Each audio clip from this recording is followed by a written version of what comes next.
तो जैसा कि पिछले चैप्टर में हमने देखा था, केशु यांग एंटरटेनमेंट के साथ कॉन्ट्रैक्ट साइन कर लेता है, जिसके बाद उसे पता चला था कि मॉर्निंग ही उसका पर्सनल मैनेजर होने वाला है। तो चैप्टर 5 की स्टार्टिंग में हम मॉर्निंग को देखते हैं, जो कि केशु को अपना इंट्रोडक्शन देता है और उसे बताता है कि आज से वो उसका पर्सनल मैनेजर है। पर केशु तो तुरंत ही डर कर अपने कमरे का दरवाजा बंद करने लगता है और चिल्लाकर कहता है, तुम साइको स्टॉकर कहीं के, तुम यहाँ भी पहुँच गए। अगर तुम जल्दी यहाँ से नहीं गए तो मैं पक्का इस बार पुलिस को कॉल कर दूंगा। पर केशु को दरवाजा बंद करते हुए देख मॉर्निंग परेशान हो जाता है और वो तुरंत ही दरवाजे को पकड़ लेता है, जिससे केशु काफी ज्यादा डर जाता है और डर कर पीछे हटने लगता है। वो काफी बुरी तरह से कांप रहा था और हम मॉर्निंग को देखते हैं, जो कि सीधे ही उसकी तरफ बढ़ने लगता है। अब मॉर्निंग जबरदस्ती उसके घर में घुस चुका था। इतनी ही देर में धीरे धीरे केशु पीछे की ओर जाने लगता है, तभी उसका पैर किसी चीज से टकराता है और वो पीछे की ओर गिरने लगता है। पर वो जैसे ही गिर रहा होता है, वो मॉर्निंग के भी कपड़े पकड़ लेता है और जैसे ही केशु गिरता है, मॉर्निंग भी उसके ठीक ऊपर गिर जाता है। यहाँ फिर हम मॉर्निंग को देखते हैं, जो कि तुरंत ही अपने हाथों से केशु के मुंह को बंद कर देता है और काफी क्रीपीली उससे कहता है कि यहाँ अगर तुम जी भर कर भी चिल्लाओ तो कोई भी तुम्हें नहीं बचा पाएगा। और वो अपने एक हाथ से ही केशु के दोनों हाथों को पकड़ लेता है ताकि केशु वहाँ से मूव ना कर पाए। जिसके बाद फिर हम देखते हैं कि केशु बेहोश हो चुका था और मॉर्निंग उसे चांटे मारकर जगा रहा होता है और उससे कहता है कि अपनी आंखें खोलो।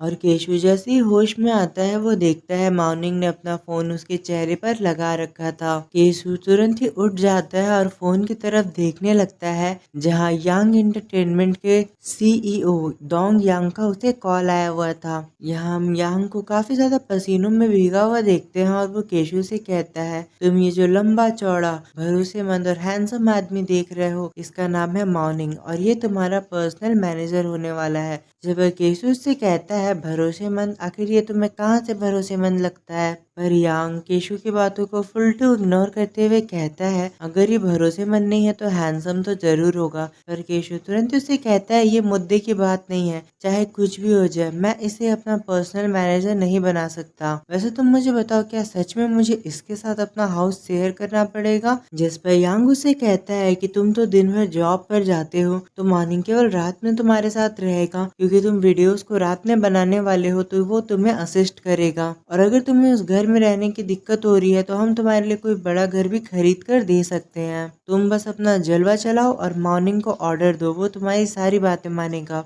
जहाँ केशु फिर तुरंत ही उसे कुछ कहने वाला होता है, पर अब तक यांग ने कॉल रख दिया था। यहाँ मॉर्निंग को देखते हैं, जो कि केशु को घूर रहा होता है और केशु सोच रहा होता है कि एक चूहा एक बिल्ली के जाल में फंस चुका है। जिसके बाद मॉर्निंग घर के अंदर जाने लगता है और केशु चुपचाप वहीं बैठा रह जाता है। अंदर जाते हुए मॉर्निंग कहता है कि तुम्हारे पास खाने को कुछ है, मैं काफी ज्यादा भूखा हूँ। अब केशु मॉर्निंग को खाने के लिए कुछ कुकीज देता है और इंस्टेंट कॉफी देता है, जिसे देखकर मॉर्निंग कहता है, तुम तो एक फूड ब्लॉगर हो ना, तुम्हारे घर में ये बेकार सा खाना पड़ा हुआ है? जिस पर केशु से कहता है, अगर ये खाना है तो खाओ, नहीं तो दरवाजा वहाँ है, अपना रास्ता नापो। पर तभी मॉर्निंग नोटिस करता है कि केशु अभी भी उससे काफी डर रहा है, तो मॉर्निंग उससे कहता है कि तुम रिलैक्स करो, आखिर तुम इतना डर क्यों रहे हो मुझसे, मैं तुम्हें थोड़ी ना खा जाऊंगा। वैसे भी हमारे बीच इससे पहले जो भी हुआ था वो एक मिसअंडरस्टैंडिंग थी, और इसके अलावा तुम्हें उस बारे में इतना सोचने की जरूरत भी नहीं है, क्योंकि तुम बिल्कुल भी मेरे टाइप के नहीं हो। जिस पर केशु तुरंत ही उसकी तरफ देखने लगता है और कहता है, क्या मैं तुम्हारे टाइप का नहीं हूँ? आखिर तुम ऐसा कैसे कह सकते हो? पर वही मॉर्निंग उसकी बातों को इग्नोर करके कुकीज खाने लगता है, जो कि केशु ने बनाई होती है, और वो उन कुकीज की काफी तारीफ कर रहा होता है। पर तभी जो केशु होता है वो मॉर्निंग को नोटिस करता है और उसके बॉडी के एक पार्ट को नोटिस करता है और समझ जाता है कि मॉर्निंग काफी ज्यादा एक्साइटेड हो रहा है। वह ऊपर से तो स्माइल करते हुए उससे कहता है, तुम्हारा शुक्रिया। और उसके मन में चल रहा होता है कि ये बेवकूफ आदमी कितनी सही तरह से झूठ बोलता है। जैसे ही इसने मेरी तरफ देखा, इसकी बॉडी रिएक्ट करने लगी और तुरंत ही ये काफी एक्साइटेड हो गया और ये मुझे कह रहा है कि मैं इसके टाइप का नहीं हूँ। आखिर ये किसे चूना लगाने की कोशिश कर रहा है? जिसके बाद फिर हम मॉर्निंग को देखते हैं, जो कि आराम से कुकीज को एंजॉय कर रहा होता है। पर केशु सोच रहा होता है और वहीं केशु सोच रहा होता है मैंने बहुत ही गलत आदमी से पंगा लिया है। जिसके बाद फिर हम मॉर्निंग को देखते हैं जो कि तुरंत ही अपने कपड़े उतारने लगता है, जिससे केशु काफी घबरा जाता है और तुरंत ही उठकर वहां से भागने वाला होता है और उसके मन में चल रहा होता है कि अब ये पक्का मुझे खा जाएगा, अब ये पक्का कुछ ईविल करने का प्लान कर रहा है। और वही मॉर्निंग उसकी तरफ देखकर सोचता है ये बेवकूफ लड़का आखिर ये मुझसे इतना डरता क्यों है, अगर इसकी कुकीज से मेरी बीमारी का इलाज नहीं होता तो मैं इसे कभी भी भाव नहीं डालता। फिर मॉर्निंग तुरंत ही वहीं उसके काउच पर लेट जाता है और कहता है वैसे भी तुम्हें चिंता करने की कोई जरूरत नहीं है, मैं यहाँ ज्यादा लंबे समय तक नहीं रहने वाला हूँ, बस कुछ दिनों तक मैं यहीं रहूंगा, उसके बाद मैं यहाँ से चला जाऊंगा। और तभी हम देखते हैं केशु की बिल्ली सीधे ही मॉर्निंग के ऊपर चढ़कर बैठ जाती है, जिससे मॉर्निंग स्माइल करने लगता है और कहता है प्यारी बिल्ली क्या तुम मेरे लिए ब्लैंकेट लाई हो, क्या तुम मेरी ब्लैंकेट बनने वाली हो।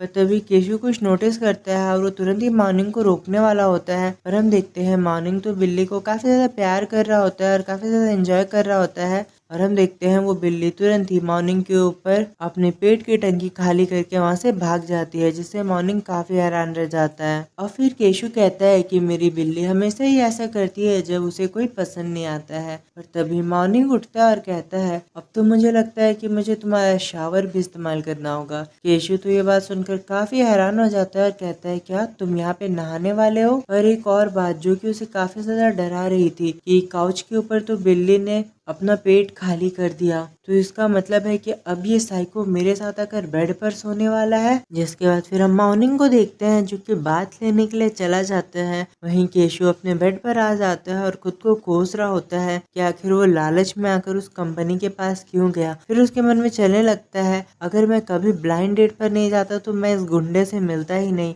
और न ही मेरी लाइफ इस तरह से खतरनाक सिचुएशन में आती। और वो हजारों तरीकों से खुद को कोस रहा होता है कि उसे ये नहीं करना चाहिए था, वो नहीं करना चाहिए था। अब यहाँ केशु तो रो रो कर बिस्तर गीला करते हुए सोचता है तो मैंने जिस कंपनी के साथ पार्टनरशिप साइन की है मैंने अपने हाथों से ही अपने मौत के फरमान पर अंगूठा लगाया है। और केशु अपनी बदकिस्मती पर रो रहा होता है और अपने बिस्तर को गीला कर रहा था। तभी फिर हमें मॉर्निंग दिखाया जाता है जो कि वॉशरूम में केशु से चिल्लाकर कहता है क्या मैं तुम्हारे कपड़े पहन सकता हूँ। पर हम केशु को देखते हैं जो कि उसकी बात नहीं सुनता, वो अपने बेड पर ही होता है और काफी घबराया हुआ होता है। मॉर्निंग बाहर आ जाता है और केशु से पूछने लगता है कि क्या तुम्हारे पास कुछ कपड़े हैं जो कि मैं पहन सकता हूँ। पर तभी उसकी नजर केशु की तरफ जाती है जहाँ केशु काफी बुरी तरह से डर रहा था। तो मॉर्निंग सोचने लगता है क्या मैं इतना ज्यादा डरावना हूँ कि मेरे कारण ये लड़का काफी बुरी तरह से डर कर कांप रहा है। यहाँ केशु को तो बार बार लग रहा होता है कि मॉर्निंग अब उसके पास आ जाएगा और फिर उसके बेड पर आ जाएगा और वो काफी बुरी तरह से डरा हुआ होता है। और तभी मॉर्निंग उसे गुड नाइट कहता है जिससे केशु काफी हैरान हो जाता है। और हम देखते हैं जो मॉर्निंग होता है वो केशु के ही काउच पर सो गया था, यानी उसी जगह पर जहाँ बिल्ली ने ऑलरेडी गीला कर रखा था। और केशु भी मॉर्निंग के इस जेस्चर से काफी हैरान हो गया था। जिसके बाद ये सीन यहीं पे कट होता है और अगला सीन सीधे ही हमें सुबह का दिखाया जाता है। अब केशु उठ चुका होता है क्योंकि उसके अलार्म बज रहे थे,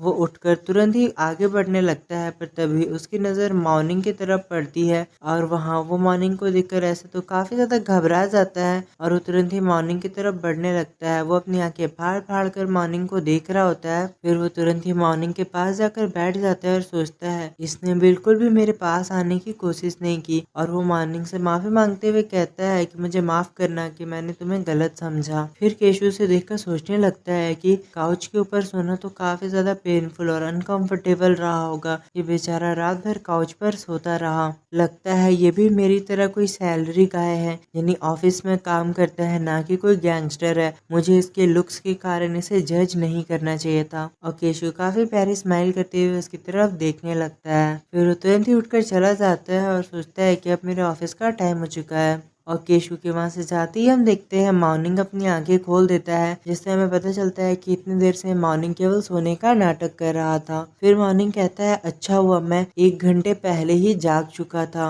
और फिर हमें सीधे ही दोबारा रात का सीन दिखाया जाता है जहाँ मॉर्निंग काफी कोशिश कर रहा होता है सोफे पर सोने की, और वो करवटें बदलते रह जाता है पर उसे बिल्कुल भी नींद नहीं आ रही होती है। आखिरकार थक हार कर वो सीधे ही वहाँ से उठता है और सोचता है कि ये काउच कितना बेकार और कितना कितना छोटा है, मुझे इसमें सोने में कितनी दिक्कत हो रही है, आखिरकार मैं इस बेवकूफ़ लड़के के लिए इतना कुछ क्यों कर रहा हूँ, और ऊपर से इसके खर्राटे, इसने तो मुझे परेशान कर रखा है। जिसके बाद मॉर्निंग तुरंत ही अपने बेड से उठता है और केशु के पास जाने लगता है और उसे देखकर कहता है, ये लड़का तो दिखता अच्छा खासा मासूम है, पर यहाँ वो जानवरों की तरह खर्राटे लेता है। फिर मॉर्निंग तुरंत उसे कहता है, वैसे मुझे माफ करना, मैं ये तुम्हें बुली करने के लिए या परेशान करने के लिए नहीं कर रहा हूँ। और वो तुरंत ही केशु को दीवार की तरह पटक देता है और वहाँ वो बेड पर आराम से सो जाता है, जहाँ केशु बेचारा दीवार पर चिपका रह जाता है। जिसके बाद फिर हम मॉर्निंग को देखते हैं, जो भी अब उठ जाता है केशु के जाने के बाद, और तुरंत ही केशु के कपड़े पहनते हुए सोचता है कि ये लड़का कितने देर से ऑफिस जाता है।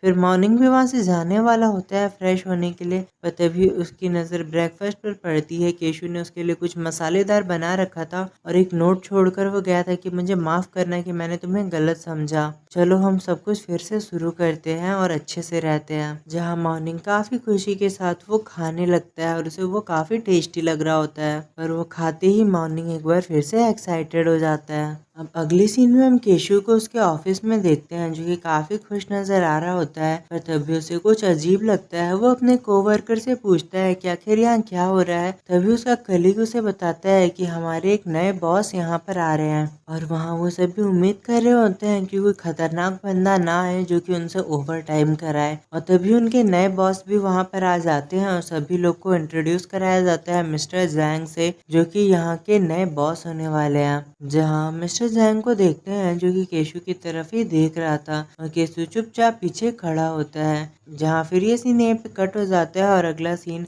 हमें मॉर्निंग का दिखाया जाता है, जो कि अपने फ्रेंड यांग से मिलने आया होता है और उसे खाने का कुछ ला देता है, जिस पर यांग कहता है, ये सब क्या बकवास चीजें तुम यहाँ पर लेकर आ रहे हो। और यांग उससे कहता है कि अगर तुम दोबारा इस तरह बिन बताए आए तो मैं तुमसे बिल्कुल नहीं मिलने वाला, तुम जानते हो ना मुझे बिजनेस रन करना है। पर तभी यांग तुरंत ही मॉर्निंग से फ्लर्ट करने लगता है और उससे कहता है, अगर तुम चाहो तो मैं ये सब छोड़ दूंगा और तुम्हारे लिए समय निकालूंगा, पर उसके लिए तुम्हें मेरा ध्यान रखना होगा। तू बताओ, क्या तुम मेरा ध्यान रखने के लिए तैयार हो? जिस पर मॉर्निंग उसके चेहरे पर मार कर कहता है, तुम्हारा ध्यान सपने में, अपनी बकवास बंद करो और मुद्दे की बात पर आओ। देखो मैंने ये केशु का बनाया हुआ खाना लेकर आया है, तुम इसे जाकर चेक करो और पता करो कि इसमें ऐसा क्या है जो कि मेरी बीमारी का इलाज करता है। पर तभी यांग उसे बताता है, इन कुकीज या खाने में कुछ भी स्पेशल नहीं है जो तुम्हारी प्रॉब्लम को ठीक कर सके, तुम्हें ही एक साइकोलॉजिकल कंडीशन है जो कि तुम्हें ऐसा फील करवा रही है कि इससे तुम ठीक हो रहे हो, तो तुम्हें चिंता करने की कोई जरूरत नहीं है, वैसे भी तुम उन कुकीज को खाकर ठीक तो हो ही जाते हो। जिसकी बातों को सुनकर मॉर्निंग भी सोच में पड़ जाता है। फिर यांग उससे कहता है, वैसे भी तुम्हें चिंता करने की जरूरत नहीं है, तुम बस उसके साथ रहो और मैं धीरे धीरे तुम्हारी साइकोलॉजिकल कंडीशन का पता लगा लूंगा और फिर हम इसका इलाज करेंगे।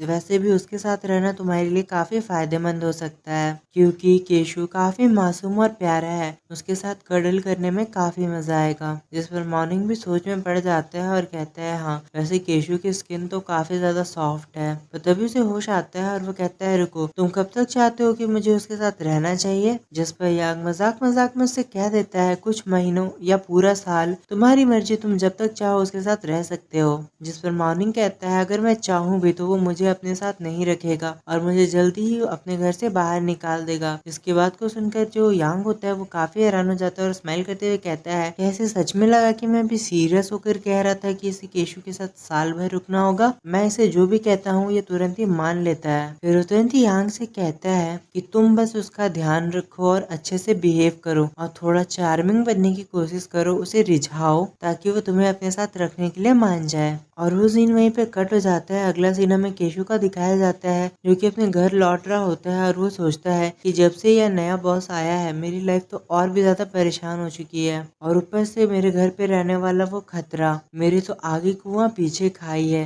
और केशु अपने घर में जाने की कोशिश कर रहा होता है, तभी हम देखते हैं उसके पीछे कुछ कपल आ जाते हैं, जहाँ केशु तो उनकी बातें नहीं सुनना चाहता था, पर वो लोग काफी जोर जोर से बातें कर रहे होते हैं, जहाँ वो लड़का और वो लड़की काफी ज्यादा क्लोज नजर आ रहे थे। और उन दोनों की प्यार भरी बातों और हरकतों से तो केशु काफी ज्यादा हैरान हो जाता है और वो थोड़ा जेलस भी फील कर रहा होता, और वो सोचता है कि काश मेरी लाइफ में भी कोई ऐसा होता जो कि मेरा इतना ध्यान रखता। जिसके बाद बाद फिर केशु जैसे तैसे करके अपने घर तक पहुंच जाता है और वो जैसे ही बगल में देखता है उसे वहां ही मॉर्निंग खड़ा दिखाई देता है। मॉर्निंग वहीं खड़ा उसका इंतजार कर रहा था और जैसे ही मॉर्निंग केशु को देखता है उसे यांग की बात याद आती है कि उसे केशु को रिझाना है और वो काफी प्यार से केशु से कहता है कि तुम्हारा घर में स्वागत है। इससे केशु काफी हैरान हो जाता है और वो एक प्यारी सी स्माइल के साथ कहता है कि तुम्हारा बहुत बहुत शुक्रिया। और यहीं पे ये चैप्टर खत्म हो जाता है। सो आई होप गाइस आपने आज का चैप्टर एंजॉय किया होगा। मिलते हैं अगले चैप्टर के साथ। Thank you for watching. Good bye.